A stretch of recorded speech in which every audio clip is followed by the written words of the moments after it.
Nous sommes sur le site de l'entreprise L20 à Bourges, entreprise mandataire du groupement de conception-réalisation avec l'architecte Vanessa Limousin, une opération particulière en construction bois, isolation paille de 2 collectifs de 9 logements à Saint-Jean-de-la-Ruelle au niveau de la zone d'Alville. La particularité, donc on est sur une construction bois, isolation paille, c'est une construction pour laquelle nous avons eu Valoir Habitat le prix d'innovation.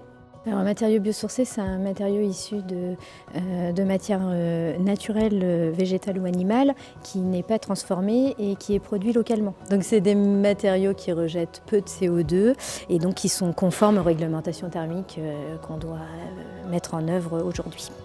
Pour nous, c'est vraiment le mode de construire du futur. C'est un mode de construire qui permettra d'avoir un avenir plus sain et plus clair et ça permet d'aller dans le bon sens au niveau de l'environnement. Il y a des problématiques techniques à résoudre, on se met en difficulté par rapport à cette conception, mais c'est quelque chose qui nous grise dans le métier et on aime justement avoir ces challenges-là. On est épaulé par des entreprises qui ont aussi le goût de faire évoluer leur métier. Ensuite, là, c'est une grande première pour nous, donc en logement collectif, en R+2, bâtiment bois isolé en paille.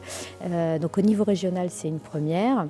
Et on est vraiment très fiers de pouvoir travailler sur ce projet et on remercie grandement Valoir Habitat de nous permettre de pouvoir évoluer sur ce projet et de justement de pouvoir parfaire nos compétences sur ce domaine. Je souhaite aujourd'hui construire durablement et la construction bois-paille est une évidence finalement vu que c'est un produit qui est très peu transformé. Il est très durable et on va dans le bon sens. Et à l'approche de la RE 2020, finalement, on est dans le cœur de notre métier.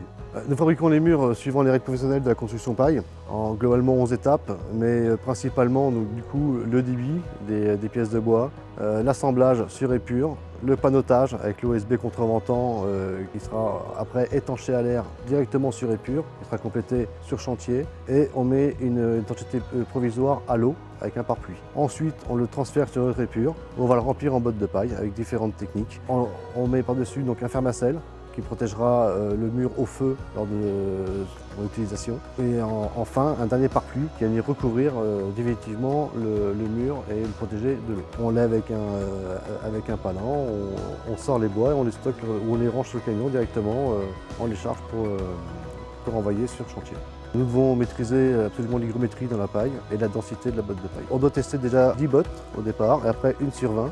On les teste avec un hygromètre et ensuite on vient calculer en fonction de la longueur, de la largeur et de l'épaisseur la densité.